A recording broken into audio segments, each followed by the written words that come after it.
Welcome to Profit and Prosper, a podcast for entrepreneurs who are ready to make some money while doing what they love. On this podcast, we're going to pull back the curtain and talk about all things business and money. But I promise you, this is not your typical boring numbers talk. I'm your host, Sarah Young, a CPA and CFO with over a decade of experience in finance, business, and leadership. I'm going to share everything I've learned from helping my clients grow more profitable businesses and keep more of what they earn while growing my own successful business along the way. You'll feel empowered and confident that you too can grow your wealth, live a rich life, and have an impact. Stick with me and you might even start to think that finance is fun. Let's dive in.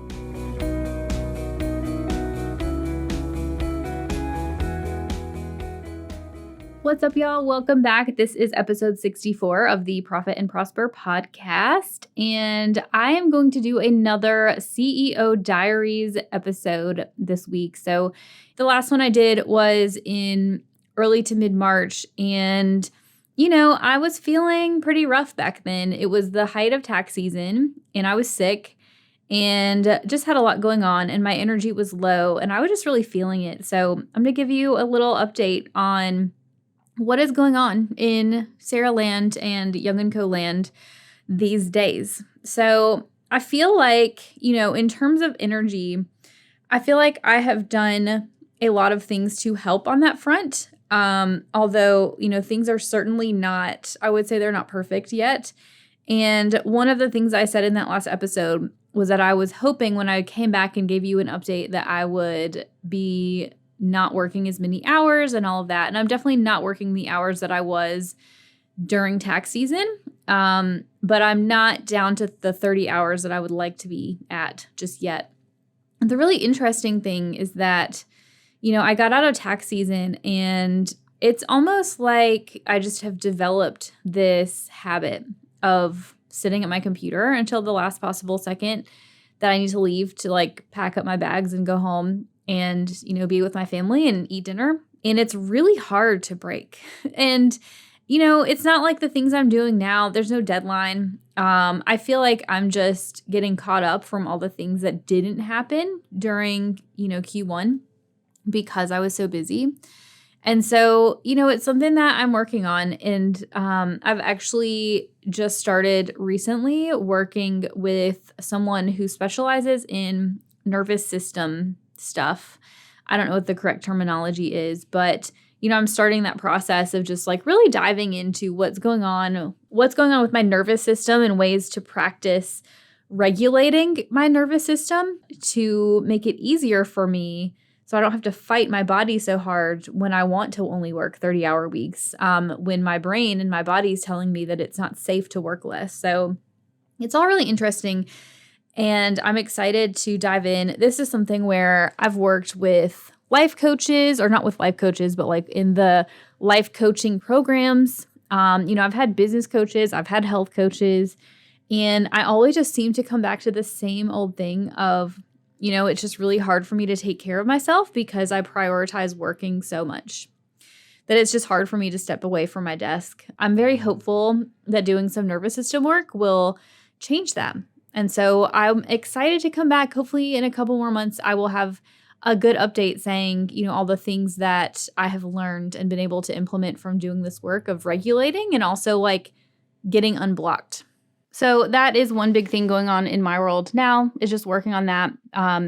Because, in the last episode, I said that my energy levels had been really low and I just wasn't feeling it. And I could feel that if I could shift my energy, I felt like there was a breakthrough coming, and that I had been somewhat stagnant on the revenue front for 6 months, and 2 months later, that's still continuing. And so I'm just continuing to do the work. And I think this is the part that is hard to keep going through when you have these goals to do all these big things and, the results are slow to come. So just know I'm there working on that. If you are, going through a slow time too, or a time where you're not getting the results, you're putting in the work and the results haven't come yet, just know, they're coming.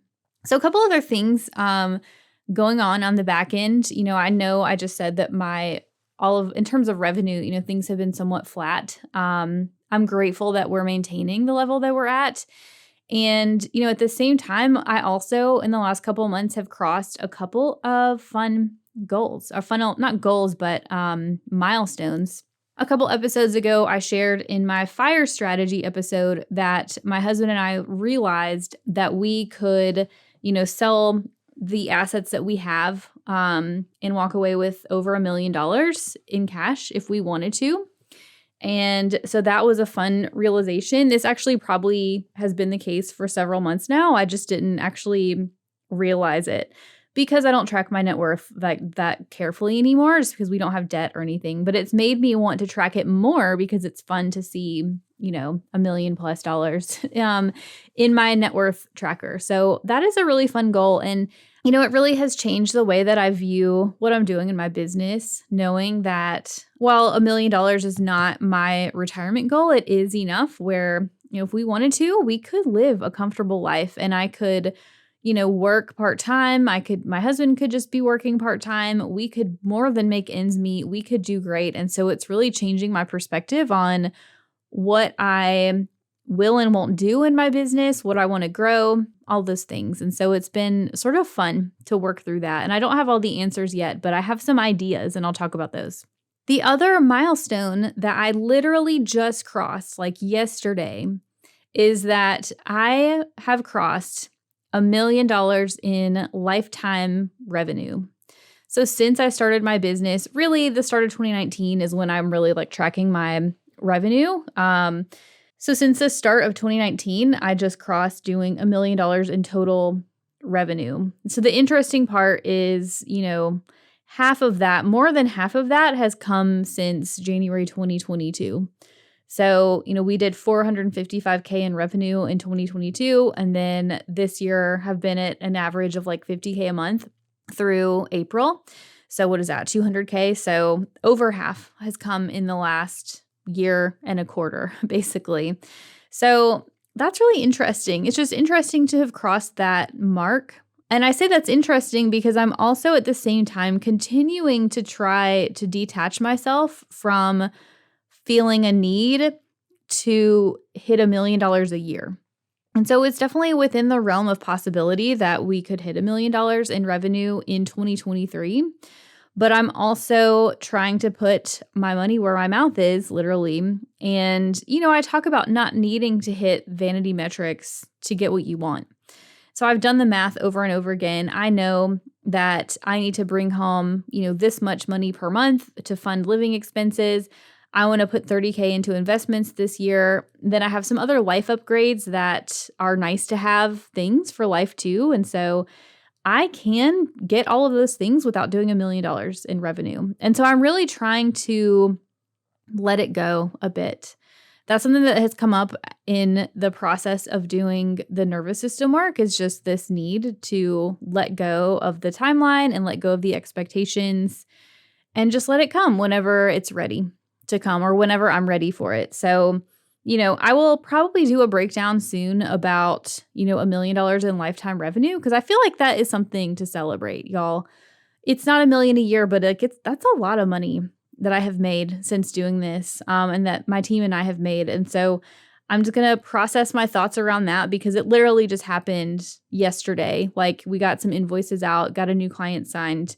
So I'm going to process just how it happened, and I don't know, any best practices or things that learning lessons from bringing $1 million in the door lifetime.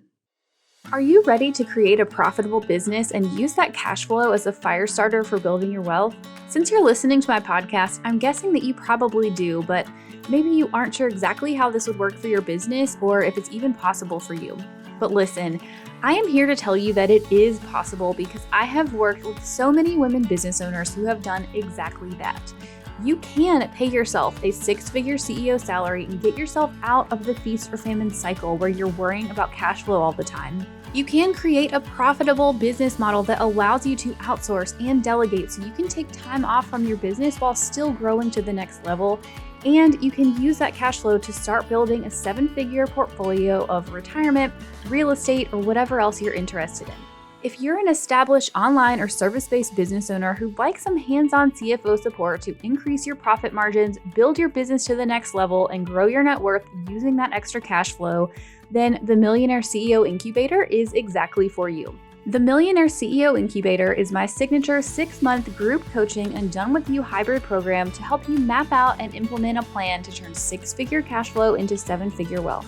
We take on a handful of new clients each month by application. So if you're ready to change your money story, go to profitandprosper.co/apply or the link in the show notes and fill out the quick application. It should take no more than 2 minutes and we'll be in touch. Now let's get back to the episode.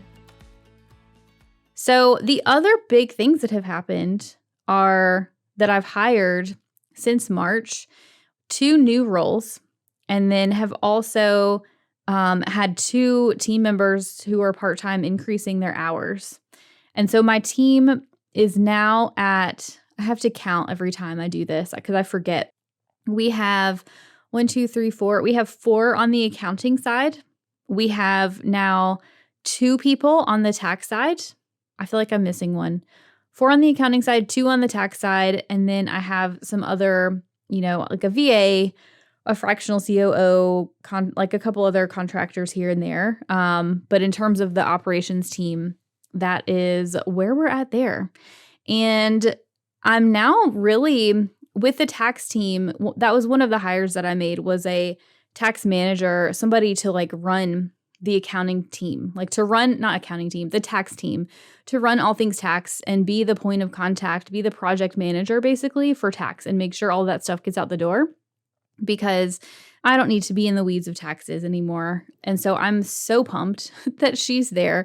And then one of our part-time team members is upping her hours too in the tax department. And so basically, my new hire started this week, and just this week having clients reach out with questions, with notices and things, and having the ability to send those to someone else on my team who is very capable of handling those has been, picture me doing the chef's kiss. It has been life-changing already, and it's only been like 3 days. I now have 2 teams. I have 2 people managing those teams, and I'm really starting this shift into more and more of just the CEO role and less into the doing role, which is definitely a change. It's interesting to go through the process. And so I'm just thinking through team management, leadership, communication. We're having to shuffle around the way that we do meetings and who goes to meetings and what we even talk about.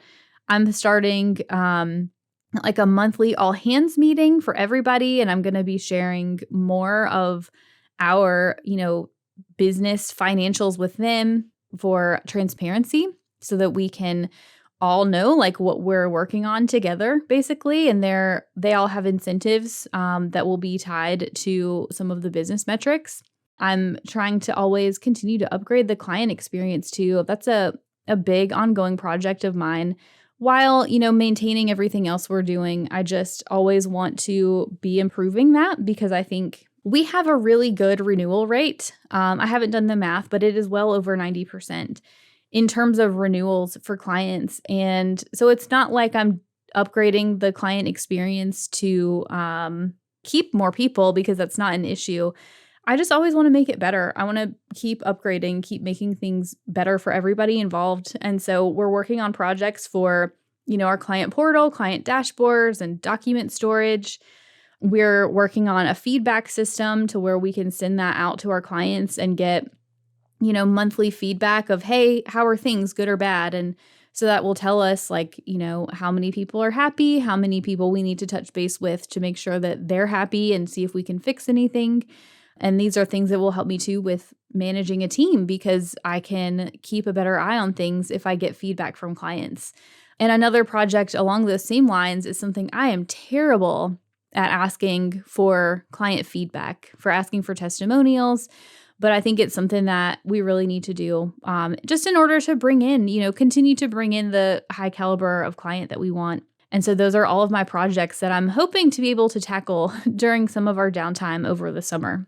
So the last thing that I want to talk about, I've talked about all the things we have going on. The last thing is just, I feel more confident in making a little bit of a shift in terms of what I'm focusing on in 2023.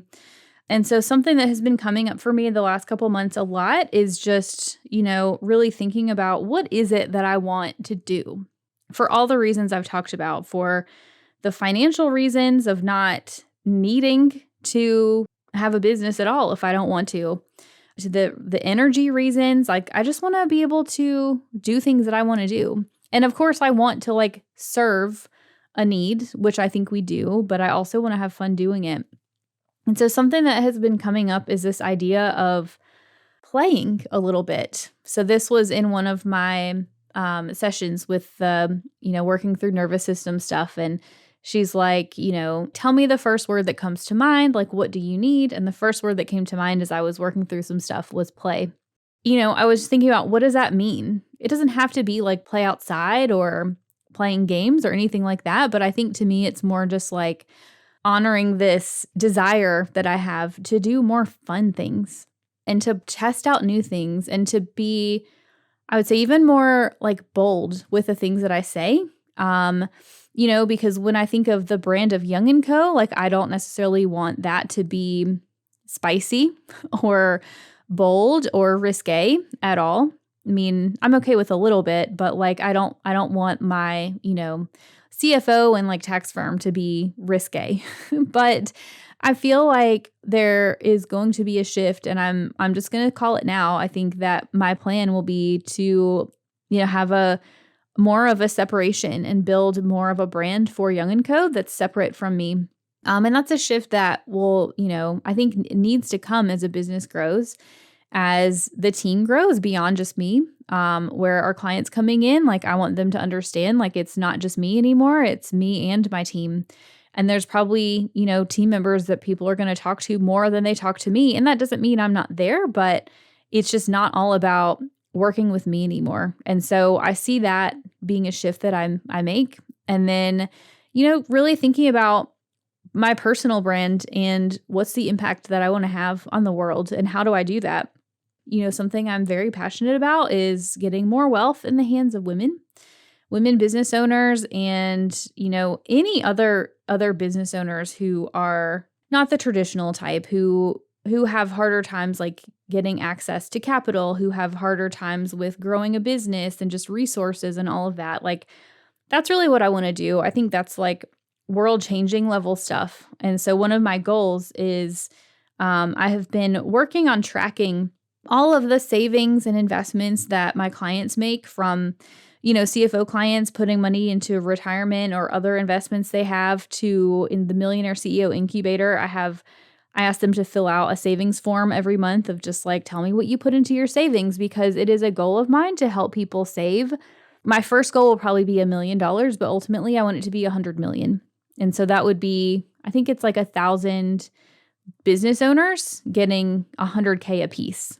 And I view 100K as a milestone because it's, it takes some work to get to 100K.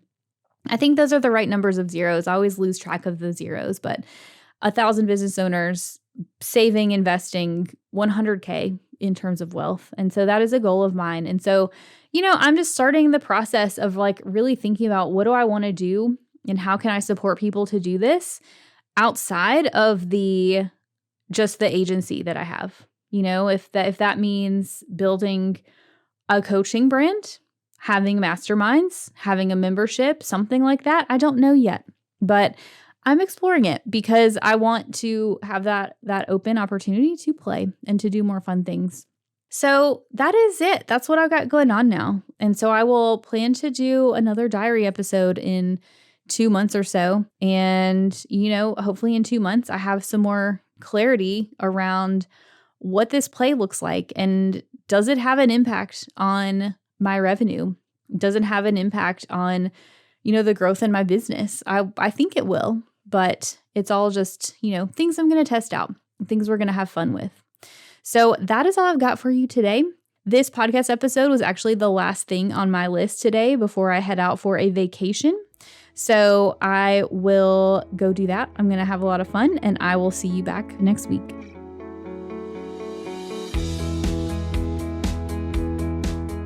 Thanks for listening to this week's episode. Now, I want you to go take some action. What's one thing you can do this week to create more profit in your business?